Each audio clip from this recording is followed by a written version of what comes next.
you so much.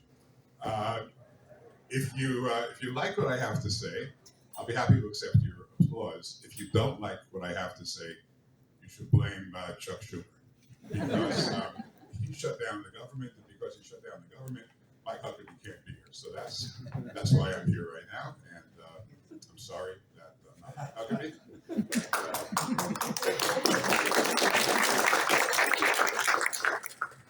So I grew up.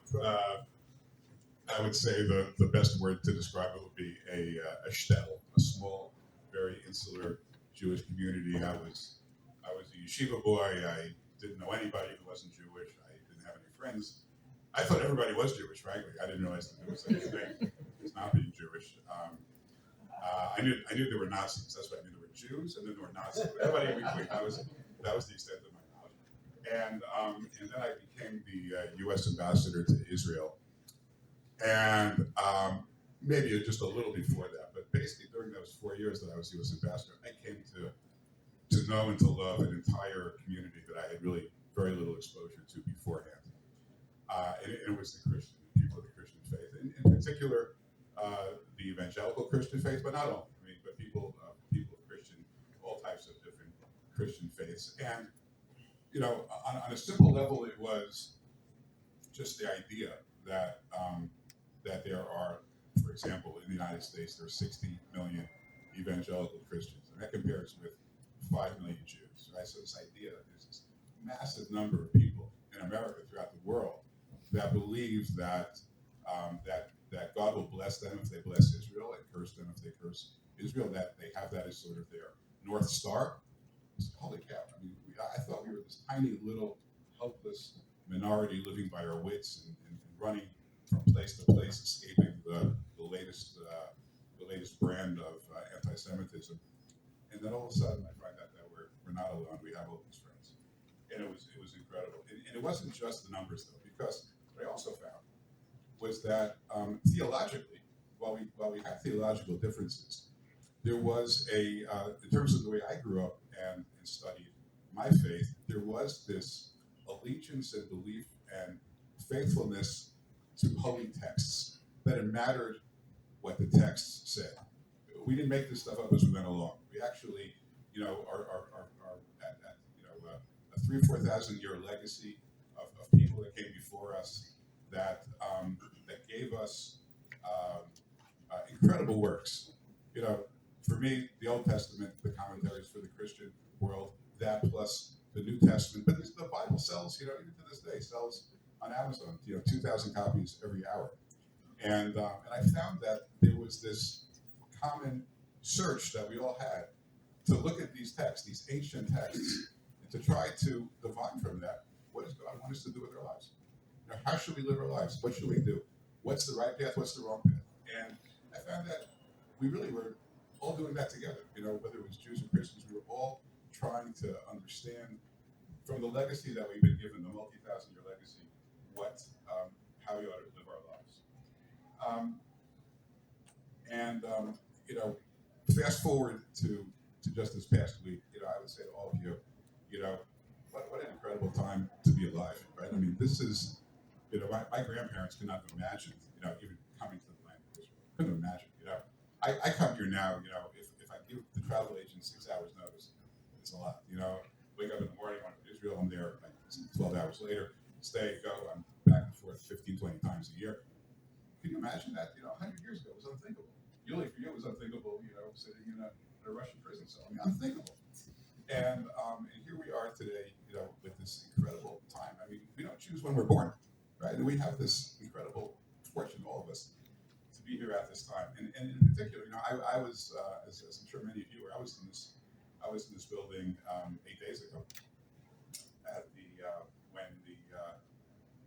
when President Trump spoke and Prime Minister Netanyahu spoke, just a few hours after 20, as Josh and others have said, 20 holy souls were freed from the most horrific, unimaginable treatment and captivity they could imagine.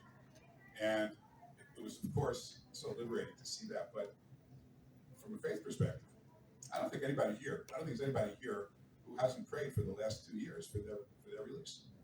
I don't think there's a person in the whole nation of Israel that hasn't prayed for their release. I can tell you there's millions of people throughout America who are praying for their release. How often do you say a fervent prayer and you get to watch it come true, right? It just doesn't happen that often. So to be there at the Knesset, and of course, there's so much credit to go around it. I would say, first and foremost, give credit to the incredible bravery of the Israeli Defense Forces, to the Prime Minister of Israel for his leadership, to President Trump, who had that, I think that X factor, that secret sauce that was able to close this deal. But above all else, it was God's will, and every one of us sought God's will, and our prayers were answered. And that to me was an extraordinary experience. Now, as President Trump was leaving this building and driving to the airport, he called me. I was really very honored that he called me up, and he just did cell phone to my cell phone. Nobody in between. He said, "How do you think I did?" And I said to him, it was the most important speech of my lifetime. And it's not so much what you said in particular. I mean, I could point to particular statements he made about how he will always stand with Israel, how much respect he has for the nation of Israel, how even though he can't find Israel on a map, it's the most dominant force in the Middle East. I mean, all these things. But what I said to him is, look, I'm here a lot, and I think I have a decent sense of the pulse of the people of Israel. Everybody in Israel knew they were winning the war. I mean, nobody was afraid that they were going to lose the war. That wasn't the issue. But how are we going to win the war? When are we going to win the war? Under what circumstances are we going to win the war? And will we get those hostages back? Because in Israel for the last 2 years, no matter what has happened, somebody made a wedding, they made a bar mitzvah, they graduated from school, whatever they did, they would say, we're happy, but. It's always a but. That but did not go away in 2 years. We're happy, but we can't really be happy because 20 of our holiest brethren are still in captivity. And I said to President Trump, what you really did, you took 10 million people, you put them on your shoulders, and you lifted them out of their trauma, you lifted them out of their hole, and you told them, you won. Okay, I'm not running for office in Israel. I don't need to be a politician. You won. It's okay. Okay, the hostages are home. Now, God willing, again, the bodies will come home as well. But the life hostages are home. They're back with their families. It's okay to go back to your lives. It's okay to be happy again. It's okay to go back to business again. It's okay to look at the world, not just in terms of us versus them, but to actually live your lives and continue to build this incredibly great holy state. That's what they wanted to hear. That's what the whole nation needed to hear. And you deliver that to them. And I wanted to just talk about 3 words that Prime Minister Netanyahu said, because when I'm 8 days from now, I'm processing it, and I'm left with 3 words. And he used the words in Hebrew, "Shavu banim lekulam," right? Most of you know what that means, but in English, the children will return to their borders, right? And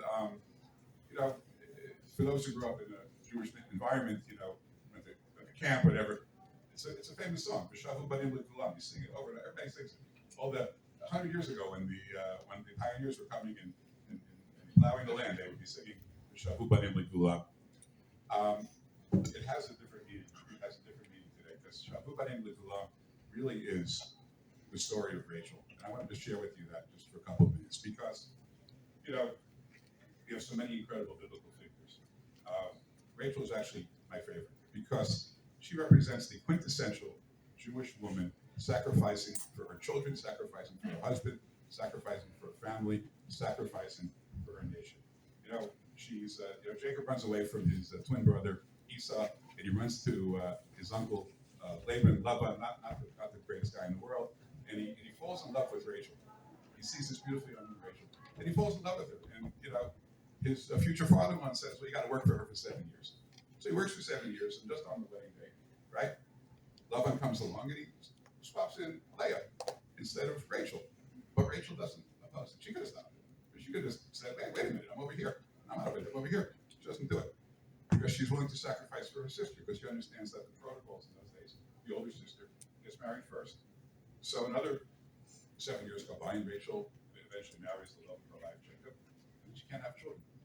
Everybody else is having children. She can't have children. Leah has 4 children. She doesn't have any. She feels it's so important for her to have children that she gives Jacob her maidservant, Bilhah, and she has 2 more children, Dan and Naphtali, but she doesn't have any of her own yet. Finally, she has Joseph, who becomes the great leader of the Jewish people. And she has Benjamin, who ultimately becomes a hero as well.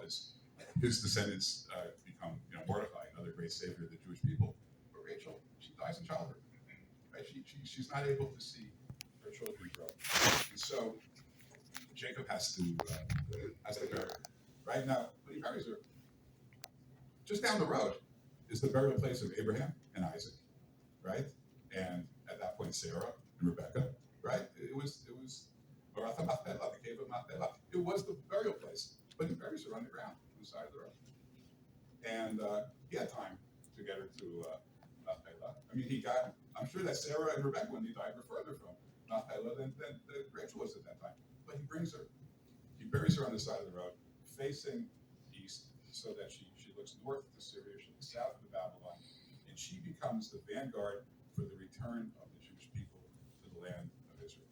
Now, here's what's crazy about it. This goes back to what Prime Minister Netanyahu said. So she's on the side of the road. She's looking out. She's weeping for her children. She's waiting for her children to come back. But who points this out, right? Rachel dies in 1700 BC. 1,000 years later, there's no internet, right? There's no books. There's no printing presses. There's nothing. Nobody has a way of having these records before them. 1,000 years later, the prophet Jeremiah speaks to Rachel, right? 1,000 years later, and he says to her, Rachel, God has heard your crying. You need not cry anymore. There is a purpose to your suffering. There is a reward for everything you've gone through. And your children will return to their borders. And that's what Prime Minister Netanyahu was really getting at. That this is a cycle of life. This is a cycle of the Bible that goes round and round and round. And all you have to do is study the Bible and be a person of faith. And you can tell what's going to happen. You can tell what God has in store for us. We know, just as Jeremiah said to Rachel, who predeceased her by 1,000 years, just as Jeremiah said to Rachel, okay, your search for your children will be fulfilled. Your children will return to your borders. Okay, another 2,800 years later, Prime Minister Netanyahu is saying at the Knesset the same thing. Your children will return to their borders. The Jewish people will always be in this land. And God is telling us this over and over again. And so, those 3 words, those are the words that I took away with me from that speech in the Knesset. And it just ties back to why we're here. We're here because we all believe that the combination of faith and government, the combination of faith and politics, the combination of faith and action is the most certain way to bring about for ourselves and to our children